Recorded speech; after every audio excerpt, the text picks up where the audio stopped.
What's good? It's Khalil Jamar. Hope that all is well with everyone. If this is your first time on my channel, welcome.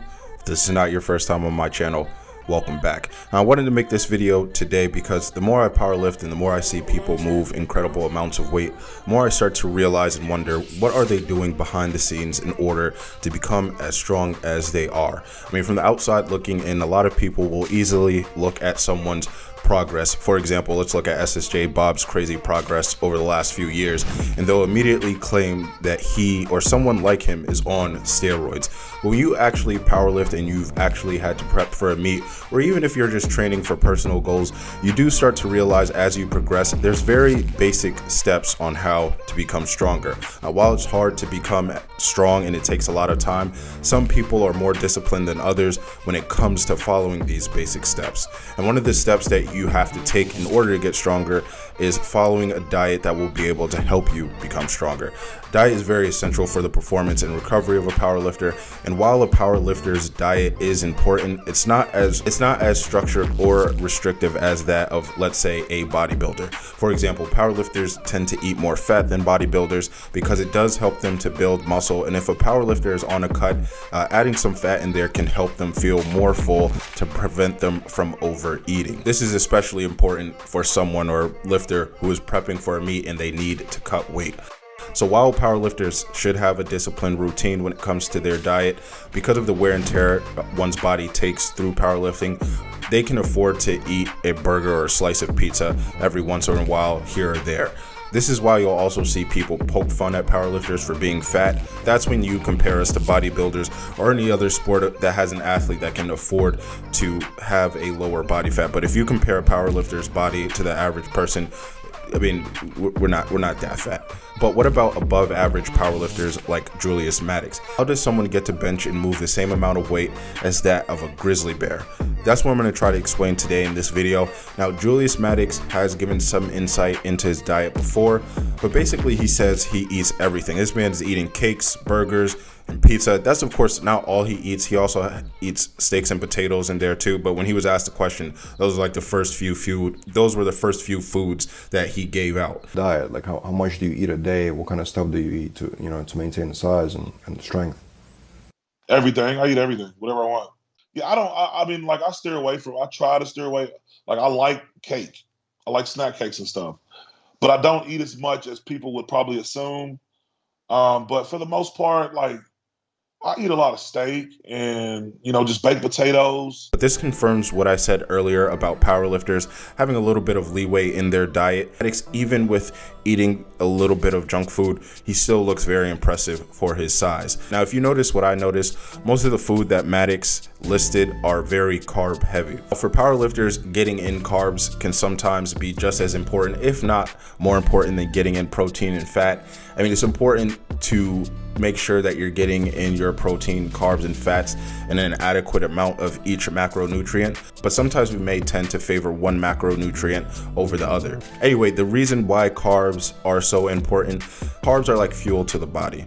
You're more likely to perform better and have more energy to push through, for example, high volume sets. This is why you'll see powerlifters eat candy like Sour Patch Kids before a lift or during a meet. It's just a quick fix of carbs and sugar before they start to push their bodies. But outside of the Sour Patch Kids, some of the most common carbs you'll see lifters eat is rice and potatoes. I personally usually eat Uncle Ben's basmati rice. That's because it does have a higher protein content than other types of rice. Lifters can also drink carbs too from juices and stuff like that. It makes it easier if you have to get a lot of carbs in throughout the day. Now let's figure out how many carbs Maddox may be eating. I couldn't find the exact number on the amount of carbs a person should be eating. Most articles do have a range, but it does depend on the person. That's why the range is there. But the number that seems to correlate in each article was 5 grams of carbs per kg of body weight. So if we apply that to Maddox, 5 grams per kg of body weight, Maddox tends to be around 450 pounds in kg. That'd be at 204 kg, which means that Maddox could be eating around 1,020 grams of carbs a day. I had to pause there a little bit because that's a large number. And the number is very large, but for perspective, I weigh about 210 pounds and I eat anywhere from 300 to 400 grams of carbs a day. Maddox is more than twice my size, so it does add up. It does make a little bit of sense there. Now, as far as protein, powerlifters usually aim to get anywhere from 0.8 to 1 gram of protein per pound of their body weight. Now, depending on the person, some may eat a bit more than this range, some may eat a little less, but generally in this range, this is the sweet spot. Again, it's 0.8 to 1 gram of protein per pound of body weight. Now, personally, when I hear lifters eating more protein and lowering the amount of carbs or even the fats that they're getting in, it's in order to make sure that they look a little bit more aesthetic while they're powerlifting. When it's the other way around, meaning less protein is eaten, usually what I see is focus as directly on increasing their performance regardless of how their body looks. Now, if we apply this to Maddox, let's say he's eating 0.8 grams of protein. I chose the lower end just because of the amount of carbs he's eating.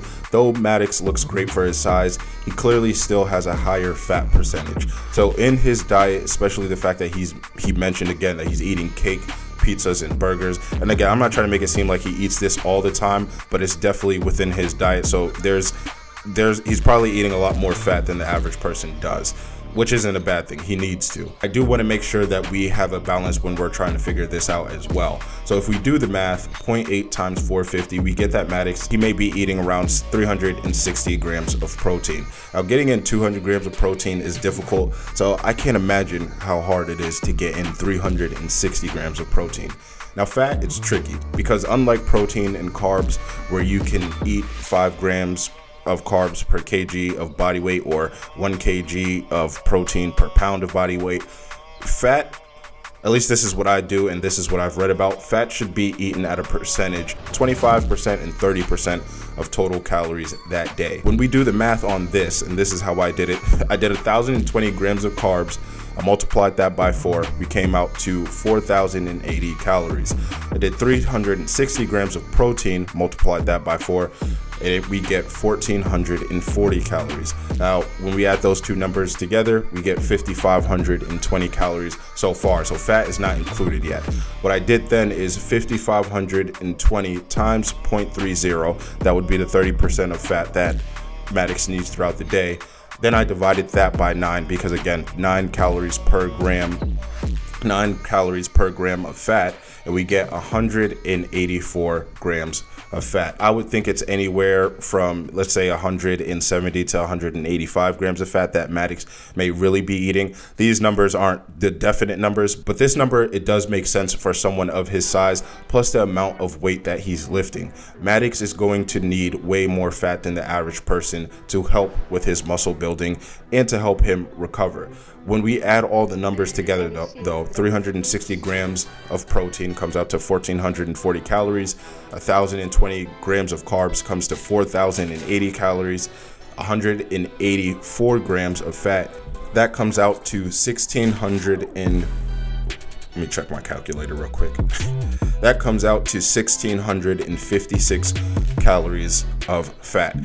When we add all those numbers together, we get 7,147 calories a day. And that's a lot. Of course, that's a lot of calories when you're 450 pounds and bench pressing damn near 800 pounds. But a man's got to eat. If you're bench pressing and moving that weight, you have to eat. So while this is a large number, I'm not too surprised. I do think it's a little bit higher, and I think my numbers are a little bit higher than I thought they would be. But I did try to find a person who I could compare Maddox to and his diet to. For example, someone who's the same size, has similar performance, but I couldn't really find anything. Maddox really is one of a kind. But while I was researching and while I was trying to look for this, I did find an article by Live Healthy, and it says that the average 200-pound person who's powerlifting should be eating around 4,600 calories a day, which, to be honest, in my opinion, that's a little bit much, and here's why. Earlier, I mentioned that 25 to 30% of your calories should be attributed to fat that day. That means if we do the math here, the same 200-pound person would have to eat around 127 to 150 grams of fat daily. They can eat that much, that amount of calories, but they're going to put on a lot of weight fast, which could be a good thing in order to get stronger, but I still do think it's a little bit much. While you need to eat to get bigger in order to get stronger, you don't want to overdo it with one macronutrient. For example, too much protein can lead to organ damage, which is why I said 4,600 calories is a lot no matter how you split up the macros. Anyway, just to give you guys a recap, we have Maddox eating around 7,100 calories a day. But honestly, again, this is just an estimate. These aren't the numbers that he's most definitely eating, but I won't be surprised if he's eating anywhere from, let's say, 6,500 to 7,500 calories a day. He did say he doesn't eat as much as people think. I don't think he's eating less than 5,000 calories a day. Just like eating too much is bad, eating too little can cause damage too, especially when you have to prime the body to move as much weight as Maddox does. But guys, that is the end of the video. Let me know what you think in the comment section. Did I miss? Is there anything I didn't look at? Is there any more information that you guys have? Again, leave that in the comment section. As always, thank you for watching. Make sure that everyone that you subscribe to the channel, that you like the video. See you guys later.